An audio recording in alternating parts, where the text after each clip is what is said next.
Oh, And, Tilburg, young, I think. sorry? Young, isn't that boy? Yeah, well, You're Tilburgse young then. yeah, Tilburgse jongen, yeah, you Jongen, could say yeah. that, yeah. Okay, and what about you? Where were you born? I'm from Germany, just across the border. Oh. Close to Düsseldorf, probably you heard of that. Yeah. So close to somewhere there. I might even have been there, Düsseldorf. Yeah, it's not too far. No, it's not too far, 1.5 hours by car. And you're a student here? Yes, I'm a student here. And what are you studying? I did study psychology here, the bachelor in psychology, and now I'm continuing with some research master related to same field. Mm-hmm. And what do you want to do after you studied? I do think life often puts you in paths you do not anticipate, so I'm just going with the flow. So far I like doing academic stuff, so I might go in this direction for now, but in the future I will see where the path leads me. Okay. And do you have a religious background? Not really, no, I wouldn't say so. I haven't been, how do you call it, baptized or anything like that. I have some of my friends from basically all kind of religions. Some of them are Christians, some of them are Muslim, some of them are Jewish. You know, that's kind of cool to be around all of them, but personally, no. Okay. And have you ever read the Bible? I have read snippets, but that's all. Like not, I wouldn't say very thought through. Okay, and are you planning to do this? No, I don't. No, okay. And would you say that you believe that there is a God that created everything? I think I'm very agnostic. I do not believe in there is necessarily something of whatever form, but I also do not deny it. Basically, I very much like this agnostic route of just thinking the only thing I'm sure about is that our human mind is very limited in what it can perceive. So I do think either way, if you get to the conclusion that there is something superior or it isn't, this is all valid, but this is also very much from our limited perspective as being humans. How can I prove to you that God exists? Eh? That's why they call it faith. You have to believe it without seeing it, right? I was not there when God created the earth, or I was not there when Jesus walked the earth, right? Yeah. So, but I do not think anyone can convince me as a human. No. In the sense of because I do think every belief you have or every faith you have, and I'm not saying I don't judge any of those. I think they are all valid, but I do believe in none of them being reality. Yeah, I think a person has to choose himself that he wants to investigate these things, and forced religion doesn't work. So if you are born in a Muslim family, you're automatically a Muslim. If you're born in a Jewish family, you're automatically a Jew. And if you're born in a Christian family, well, their parents are going to raise them Christian. Doesn't mean that they will later in life be a Christian, but yeah, what I see, I don't think it's necessarily that clear cut. I have many friends of mine who grew up not many, but I have some of my friends. They basically grew up with Jewish Muslim parents, and they are now Christian. So I do see there's a lot of variability, and I do see that people find their own path through it. In my friend group, I more see that people shifted from what they grew up with, rather than that they were consistent with it, if I'm honest. Yeah. And I did not have any religious background, so it was my own choice when I was 25 to look into those things. And it took me 5 years before I first encountered the Bible, when I was 30, and then it took me another 3 years before I understood it, what it's all about, and what the main message was, and to put my trust in that I really believe that there is a God that has left us with His Word, with the Bible, that everything is written there is actually true, and that He wants us to know what's written there, and that He also wants people that already know this truth to share this message. And the Bible calls this the gospel, which is the good news of the Bible, and it's basically summarized in this: that God exists, He has laws, and all men, including you, have broken those laws. They are guilty and are separated from God. Yeah, but God wants to restore your relationship. He wants you with Him in heaven. Yeah. And He already did everything necessary by sending His Son Jesus Christ down to the earth, who lived a sinless life, then was crucified for your sins, was buried and rose again from the grave. And the Bible teaches if you trust God to save you, trust Jesus Christ to save you from hell, then you're saved. And if you trust in saving yourself by some other means, by being a good person or keeping commandments or getting baptized or something like that, then you're not saved. So that's in short the message that I have for people, that God has a present for you. It's the eternal life of your soul, but He's not forcing it upon you. He wants you to, out of your free will, look for Him, listen to what He has done for you, and then decide if you want to trust Him to save you, or if you want to maybe not believe it at all, or you can try to save yourself. But He has already said that you cannot save yourself. He wants to be graceful with you, but there has to be trust. And I do respect very much your view on it. I just do think it is, and this is not in any sense to make it bad, I'm just saying that I do think any view we have is equally flawed. I don't think there's any view that is more ridiculous than another, or better or worse than any other. For example, if you would really strongly believe in fictitious example, a pooping unicorn being kind of a god that creates everything, then I would respect this to the exact same extent I respect any other belief. But I do think personally that they're inherently flawed. I mean, flawed not in the sense that they are wrong. I mean, they are true. If they are true for the person, they are very, very essential. But I rather think of objective truth that we never get close to it, just because we are limited in our perspective. I'm thinking on how to respond to this. With your example, if somebody has like a unique religion that he has come up with himself, well, there is no evidence for it. Well, in Christianity there is evidence for it, but my faith is not based on this evidence. But like Jesus really did walk the earth, people really did speak with Him, and there's really many accounts of people that aren't even Christians that wrote about Jesus. So there is many evidence that there really was something 2,000 years. Really, something happened, right? He really was crucified. Well, Jews Muslims don't believe it. They thought it was somebody else that was crucified. But it really does come from somewhere. People didn't just make it up, right? The interesting thing is, though, I give this equal relevance and equal truth as you would say you just believe in a pooping unicorn, if I'm very honest. And this is not really, it has nothing to do with putting something down, like making something sound bad or worse. It has just to do with I give the same respect to it, as long as people basically, you know, do not necessarily negatively influence the life of others. They are all equally valid to me, but not valid in objective truth, but valid in subjective truth. You know, I've been doing this for like 7 years, and more I come to the realization that all I can do is share a little bit of what I know and maybe some Bible verses, and then just let it over to God to work on your heart, because if you believe in it, definitely. I cannot convince you of anything, and people always tell me, and it's true. People have the intrinsic motivation to follow what they think and believe in. What I even noticed that sometimes I meet people multiple times, so I've already talked with them before, and I've shared with them the gospel, the goodness of the Bible. I really put in some effort, and I spoke with them like 10-15 minutes. And then I meet them a few months later, and I ask them, hey, do you remember what we spoke about?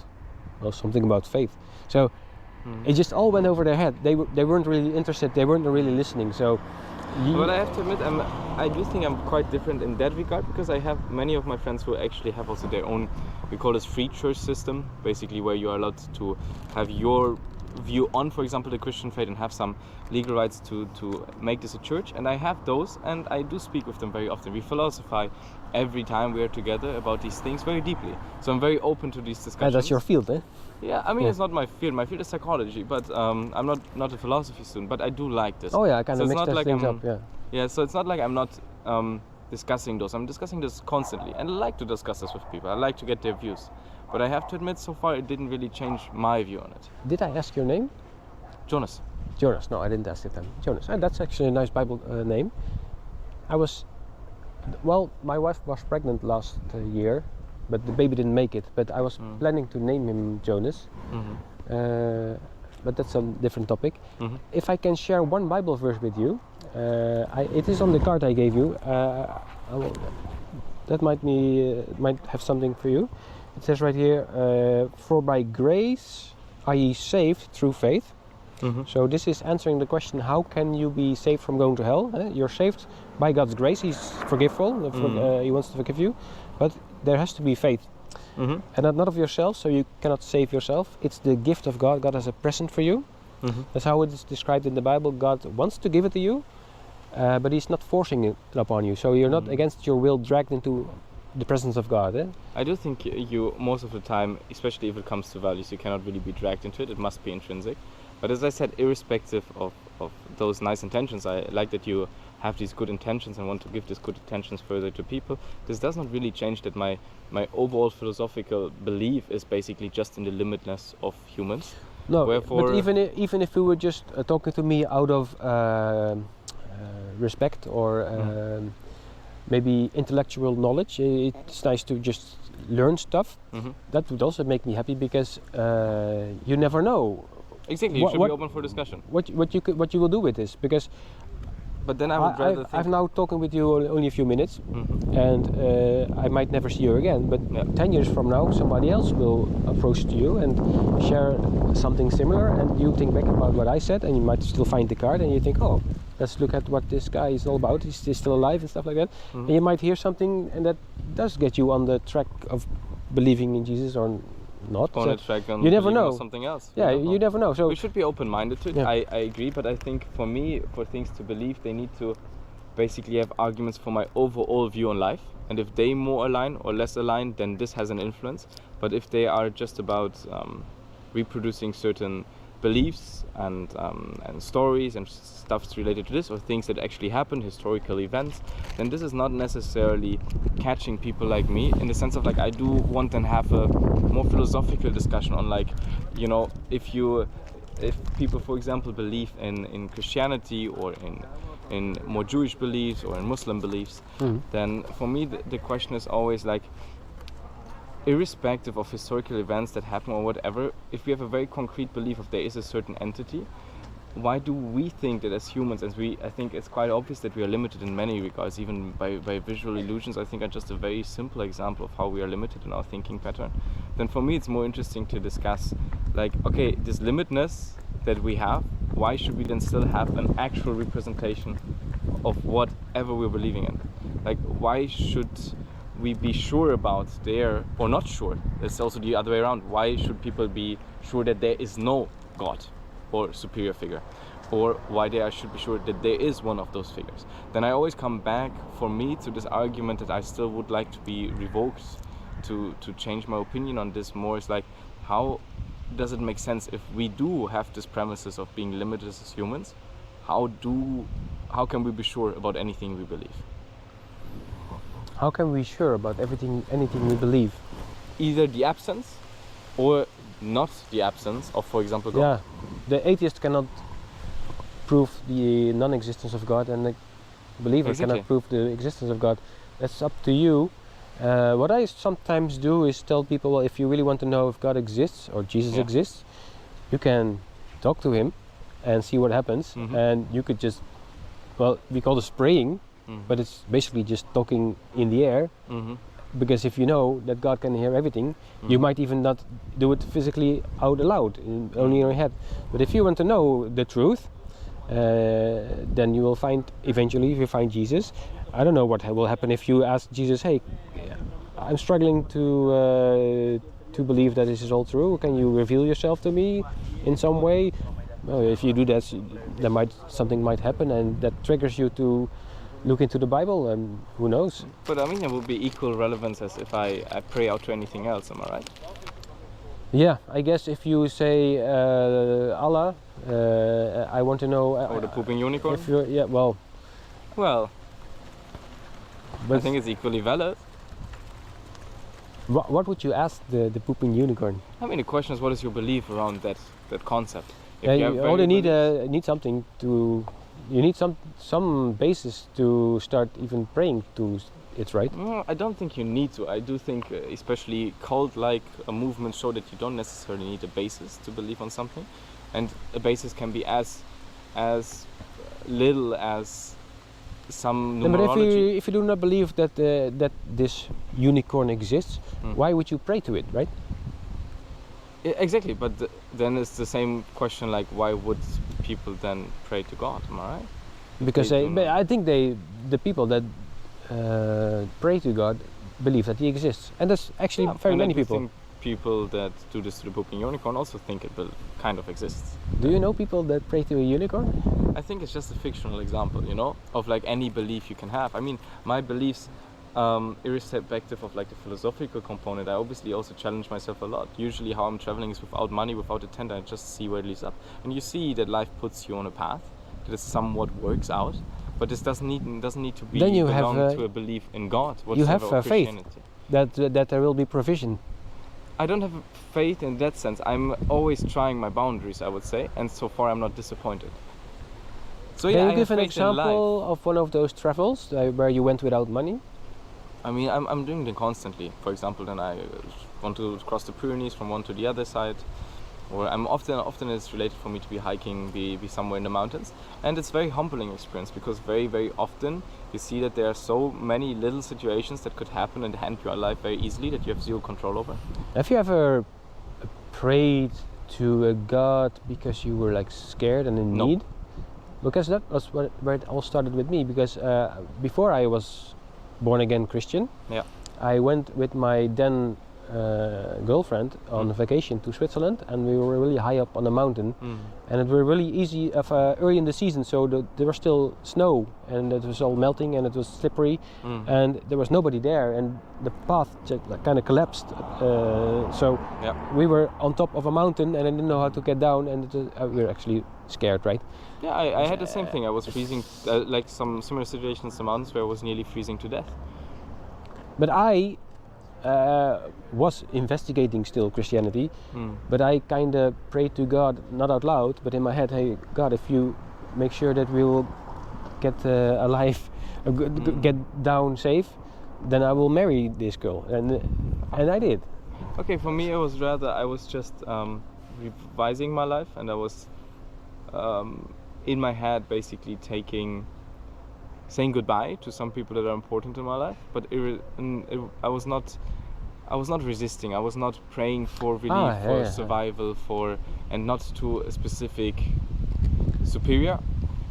But I was also not praying because I did not believe it is there. As I said, they're equally valid for me. They're both outcomes. That kind of shows that you're really agnostic. Yeah, I'm really agnostic. Yeah, I think. yeah. So at least this is where I really realized where I'm like, yeah. I was rather thinking of my life and, knowing that I might go, and so I have to find peace with that. That was the situation for me. Do you know the sign of the prophet Jonas that Jesus was referring to? I think so. I think my friend told me a lot about my name and how this would be related in Christian context. I have to admit it was a discussion a while ago though. Yeah, well, the Jews were asking Jesus to give a sign to prove who he is. Yeah. And Jesus said, there will no be sign given other than the sign of the prophet Jonas. And the sign was that Jonas was, as Jonas was 3 days in the whale's belly. Hey, you know the story about Jonas that was eaten by a whale. Yeah. And he was there 3 days and 3 nights. And in the same manner, Jesus said, the Son of Man, that's talking about himself, will be in the heart of the earth 3 days and 3 nights. So Jesus was prophesying about his time that he will spend in the heart of the earth, and we call this hell. And he said, well, what Jonas had happened to him was a picture of me going to the heart of the earth. Jonas was not really in the heart of the earth, but he was at the lowest point he could possibly be, in the bottom of the sea, inside of a whale, a very dark place, cold probably, and very deep down. And this was picturing where Jesus would be in those 3 days and 3 nights. So that's a little bit about what Jonas did and why it's picturing Jesus. So Jesus, when he was still alive, predicted that after he died, he would be in the center of the earth 3 days and 3 nights, and then rise again. And I believe that this actually happened. And I'm really happy for you that you found that this faith is there for you, and that it guides your life, and you feel like it's something you can rely on. That's really, really beautiful. So thank you very much for the conversation, Jonas. Don't worry. And we might meet again. We might. You want to have a flower?